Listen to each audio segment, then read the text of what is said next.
All right, let's now receive the payments from the clients, right? So we're in April, we billed our clients, few days passed, right? And we start receiving payments. But before we do, right, we got a call here with the client and they asked us to issue a credit memo, so, right? So that will reduce our accounts receivables and it will reduce our sales because we thought we had this much sales, but technically, and this much receivables, but technically we need to reduce it by $807.25. That's very easy, right? We've done it before. One of those you know right away. Accounts receivable and assets are reduced when credited, so you know this one. Right, you also know that revenue will go down, right? And revenue is reduced when debited. Right, in this case, we're not going to allocate it to anything specific. We actually have a client discount account, all right, 49,900. However, regardless, it will all roll up to 41,000. So in this case, this is debits and credits, and then this amount will roll up to 41,000. So we could say 41,000. But anyway, let's show the interface right here. So again, customers, right? Create credit memo right here. Very simple. Just kind of reversing things a little, but we've done it before. So this one is for gas station.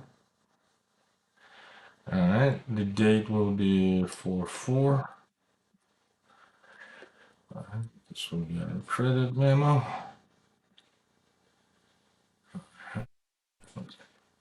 Description.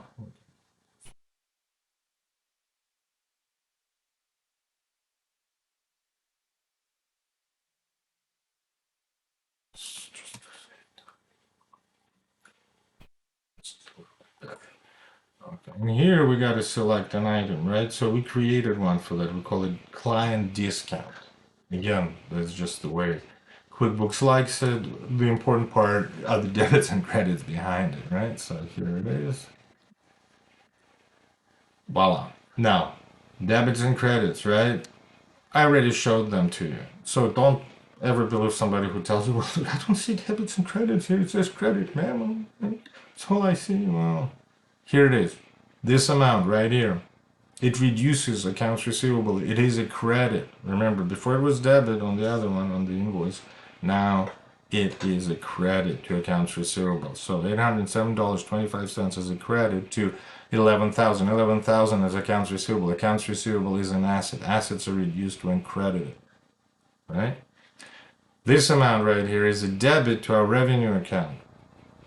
So it rolls up to, in this case, we're going to post it to 49,900. That's the way we have it set up. 49,900 rolls up, and I'll show it to you right here. Client discounts, right? Rolls up to account 41,000. So technically, we could say this, and that would be also correct. Regardless, what we do know is that revenue are reduced when debited. Therefore, this amount right here is a debit to ultimately 41,000. But in this specific instance, to 49,900. Good to go. Save and close. We can apply it to an invoice, obviously. So we're going to apply it to this invoice that they have, right? So when we receive payment, right, we're not going to get the full amount that we billed for, in that case, $8,070.50, right? It will be reduced by that 10%. Done? Done. All right. We're done with credit memo that we issued to one of our clients, and now it's time to receive the funds. So as we receive the funds, in a way, let's leave this here, they will behave similar, right? Accounts receivable will be credited the whole time because we'll be depleting it, we'll be reducing it. What happens is, in this case, unlike credit memo, the thing that we will debit will be another asset, and that's our bank account, right? So kind of know that, right? But no, not the bank account, undeposited funds. And in the future simulations, we will bypass it. But in this specific simulation, when we have all the steps that are set up by QuickBooks for you, and what happens is when you receive that check from the client, there is a step before you go to the bank and deposit it. So in this instance, once they're in your drawer, you have those checks in possession, they go into undeposited funds. So accounts receivable will be reduced, undeposited funds will be increased. Now, both are assets, right? So accounts receivable will be credited the whole time, and undeposited funds, another asset, will be debited the whole time. Why? Because it goes up and assets go up when debited. So let's do that.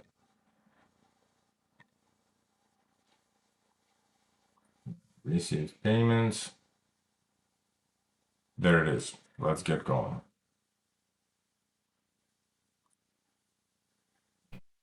Payment amount. Check. Check number. Got on. Date we received it. Let's change that to the date they have it. Not there it is. Right? Simple.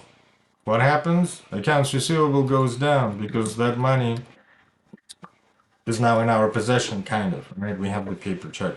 When it clears, now we will have another step, and again, like I said, in the future months, we will start bypassing those steps. But for now, let's enjoy the last month of this great level of details. Again, this amount payment, right, you could say, this amount right here, it is becoming your undeposited, right? That's your 12,000. And this amount right here, right, that's the credit to accounts receivable. It reduces it. All right, even new. Let's keep going. This one's next.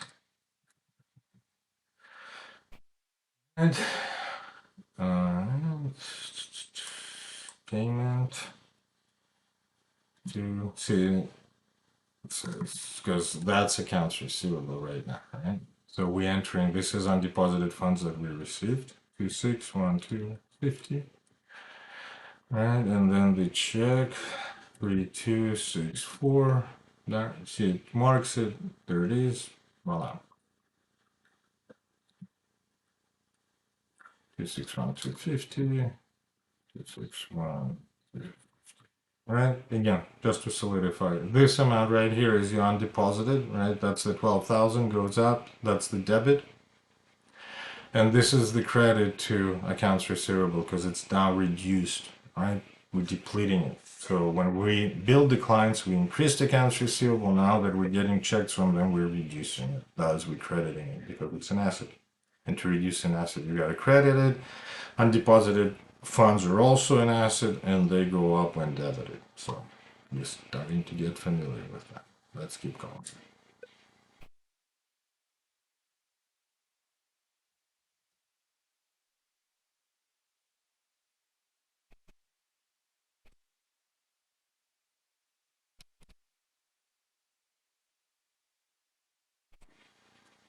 Three, two, one, four. Right. So every single transaction, when we're receiving it, debits and credits these amounts, right? It credits accounts receivable and debits undeposited funds. Very straightforward.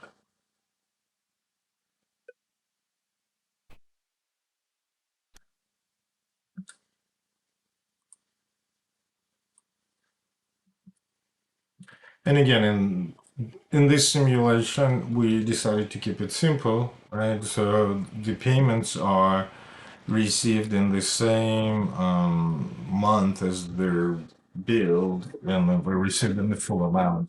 Reality typically is a little bit different. All right, here's the debits and credits, and in the future simulations we'll show it when you carry it over or you receive partial payments. So all of those wonderful things we will demonstrate. But again, we want to start with things that are a little bit more manageable, right? Because we don't want to overwhelm. First, we solidify our debits and credits, and then we can dive into more sophisticated things. Right? There it is. You know the debits and credits behind this interface now. Saving you.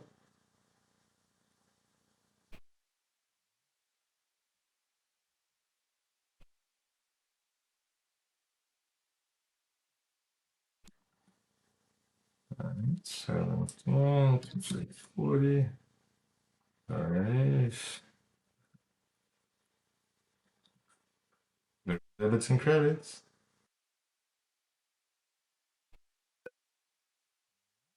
Okay,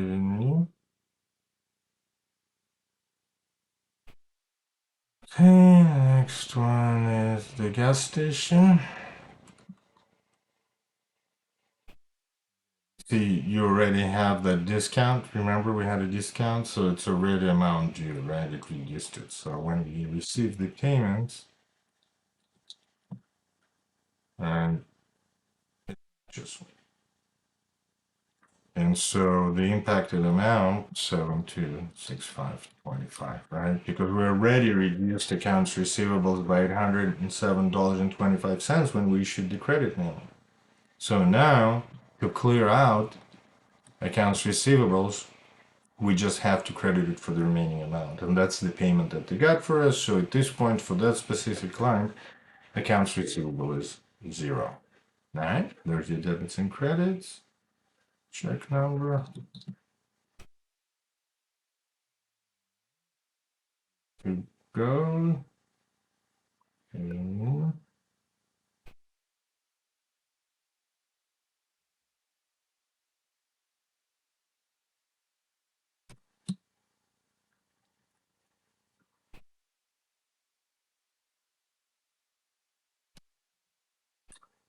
all right, there's your debits and credits.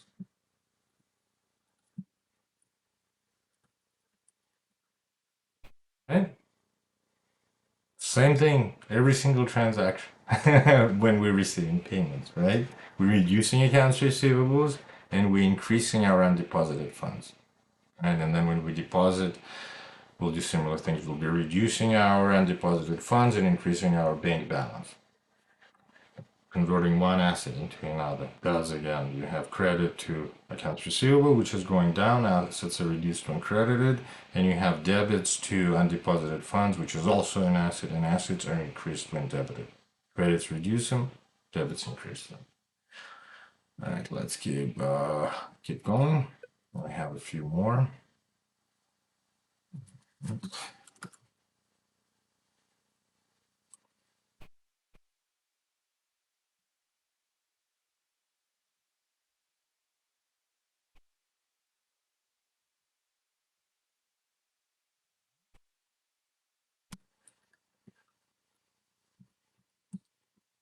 There's your debits and credits, right? You know them.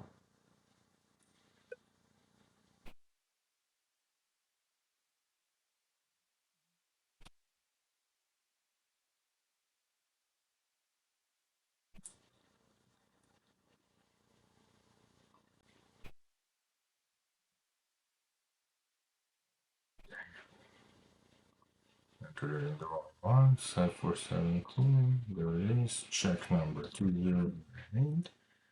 Alright, there's your debits and credits. 731250. 7312. Alright, so again, this amount right here is a credit to account 11,000, accounts receivable, it reduces it. And this amount right here is a debit to undeposited funds, right? It's a check, right? See, QuickBooks makes it very cool right here. They even should have a little picture of check. It's a check we put in the drawer, right? It's an asset. And assets are increased when debited. Let's keep going.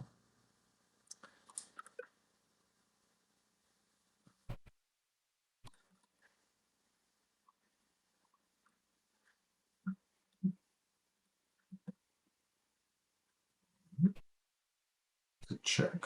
2338. All right. There are your debits, credits.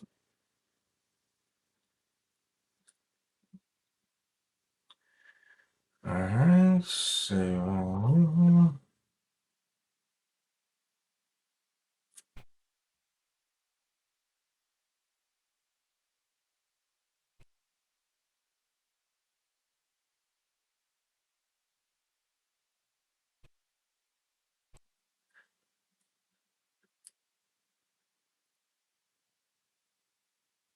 debits and credits. Right. Let's keep going.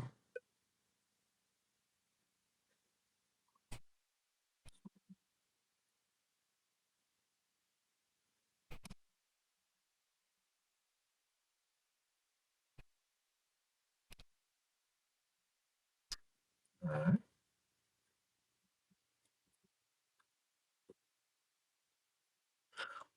There's your debits and credits.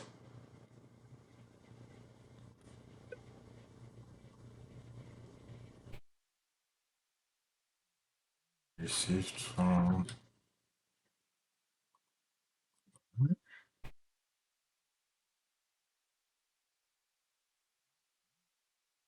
date.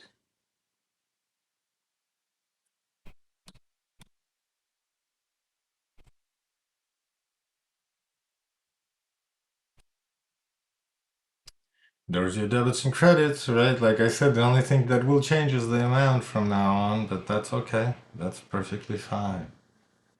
Because what it makes us understand what's happening with our debits and credits when we do these things. And so when we actually book it, we know with certainty what are we increasing and what are we decreasing, right? This amount right here decreases accounts receivables, and this amount right here increases undeposited funds. And that's what we're showing.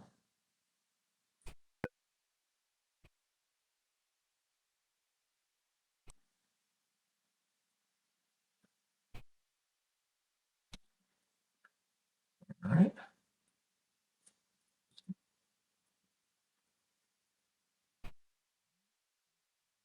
Debits and credits. Notice that revenue, again, I want to stress that important. Revenue is impacted when we bill the clients. After that, once we issued the credit memo, yeah, we impacted it one more time. But now that we're receiving money from clients, we're not impacting revenue. That's settled. All right, so let's see, another one.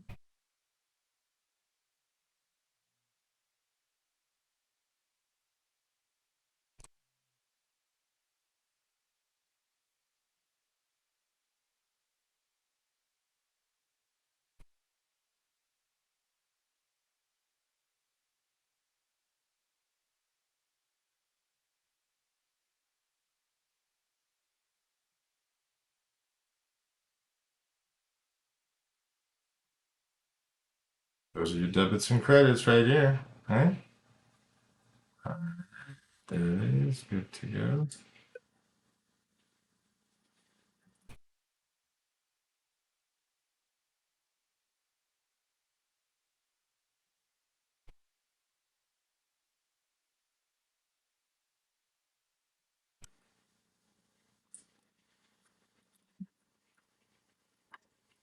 Right? Those are your debits and credits, right?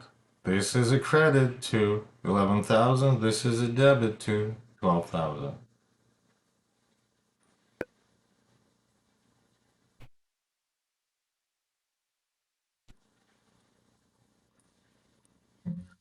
Six, 4, 8, 3, 75. Checks, 7, 7, 1, 4. Okay, 6, 4, 3, that's 75. Six. There are your debits and credits.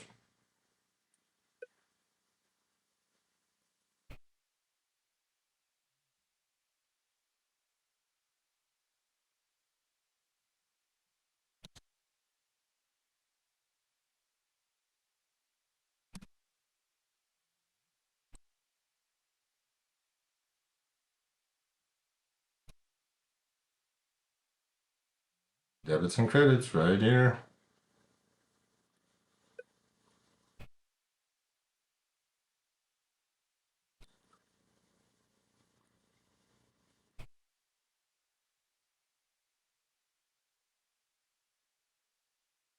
So all these transactions that we're receiving those undeposited funds, right? That's basically the only thing that's getting impacted is, accounts receivable goes down and undeposited funds going up, right? Like I said before, that's all that's going to be happening for now for a while. Okay.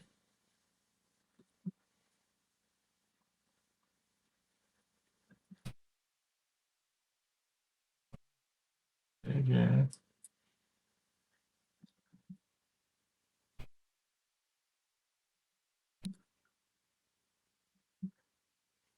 There it is.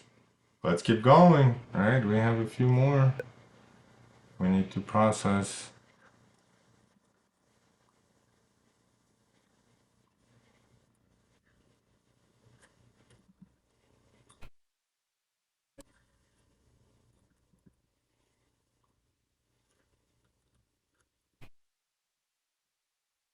There it is, debits and credits. Okay, all good to go.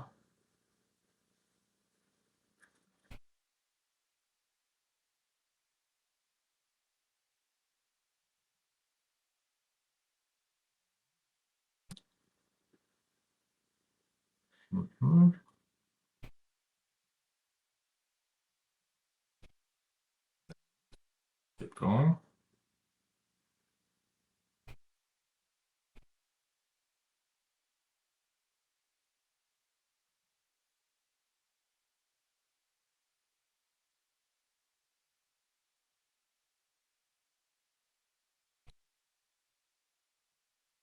Your debits and credits, right? By now you know them, but again, practice makes it perfect. Always remember, behind this interface, there are debits and credits, right? This is your credit to 11,000. This is your debit to 12,000.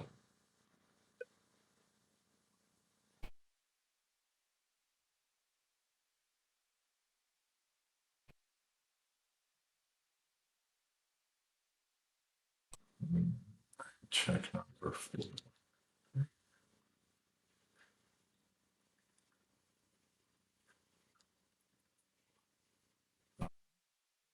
Credits, all good. Saving now.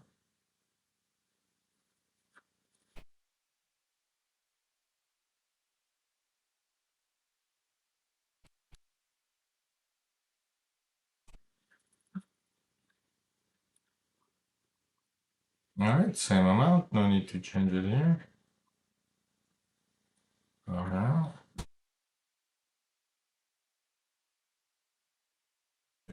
875. Date. That's 449. There it is. And then let's show our debits and credits. Debits and credits behind this interface now too. You can call them out. All right, saving new. What's next? Now. All right. 6375.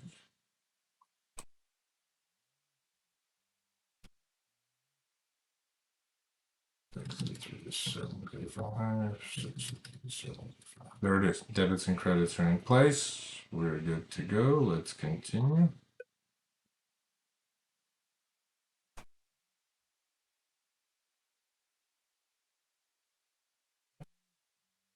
Okay. 19, it's also a chat, 4573. Yeah, let's reflect the amount. As you can see that each transaction does same type of debits and credits. The only thing that changes the amount. So if previously when we billed the clients, accounts receivable was going up, revenue was going up. Now accounts receivable, as we're receiving those checks from clients, accounts receivable is going down, that's credited, and undeposited funds go up, that's debited.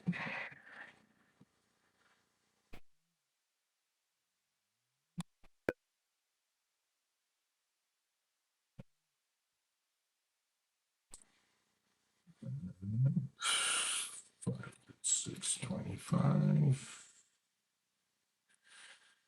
4669, 625, 53625. There it is. There's your debits and credits right here.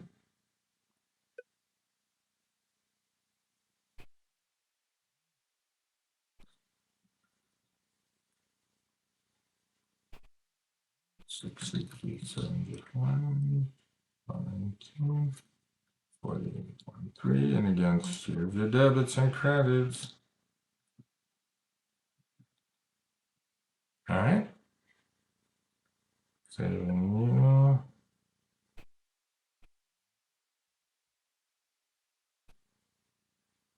Okay.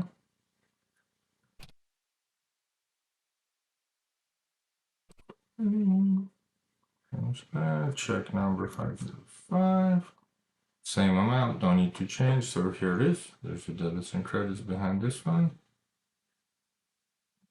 Okay. This.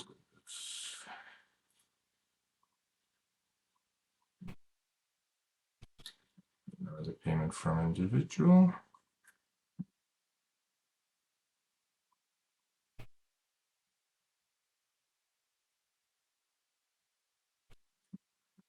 There it is. Debits and credits behind this one as well.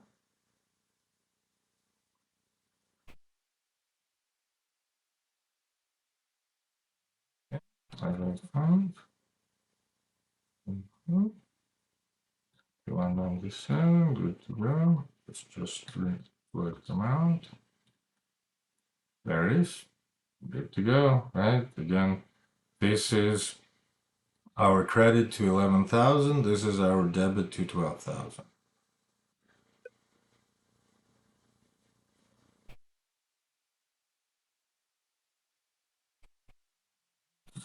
So, 5.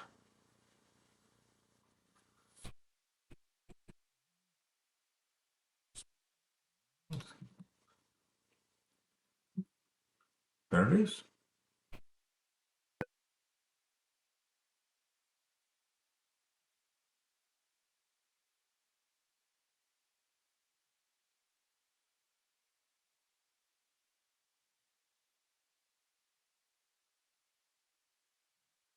So, right? There's your debit, there's your credit, right? This is credit to 11,000, this is debit to 12,000.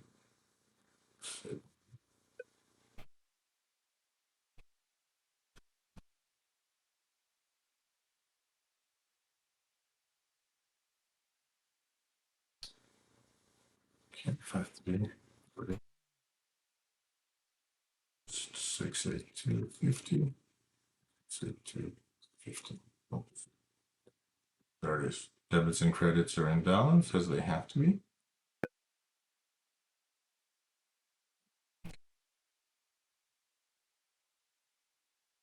There it is. 63375. Change the date. 5385389. All right, let's just change the amounts here to show you the debits and credits. All right, so those are the debits and credits behind this interface. They're always there. All right.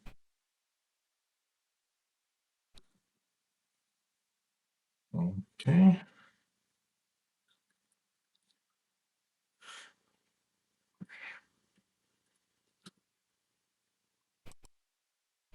Five, 3, 6, 25, 5, 6, 25. There it is. Debits and credits are in balance.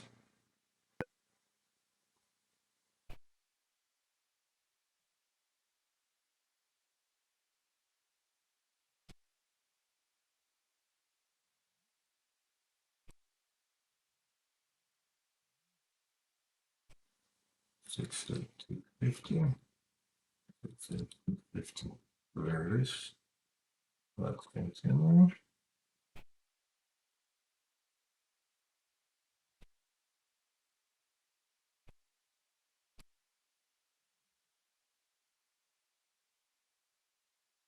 Okay, check number 5533.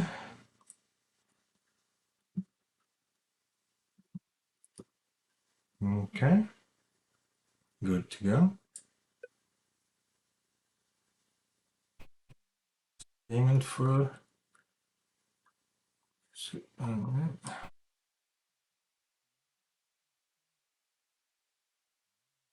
5821. Okay, 682.50. 682.50. Here it is. All right. That's our last check that we received in April for the job that we did in March. We built clients in April, so they're sending us checks. Let's solidify it. So again, this amount right here, as we received the check, it reduces accounts receivable. Makes sense. It's a credit to account 11,000. And this is the check kind of we received, right? It goes into the drawer in our desk or safe. That's our undeposited funds, which is also an asset. and assets are increased when debited, right? So this is the debit to account 12,000, and this is a credit to account 11,000.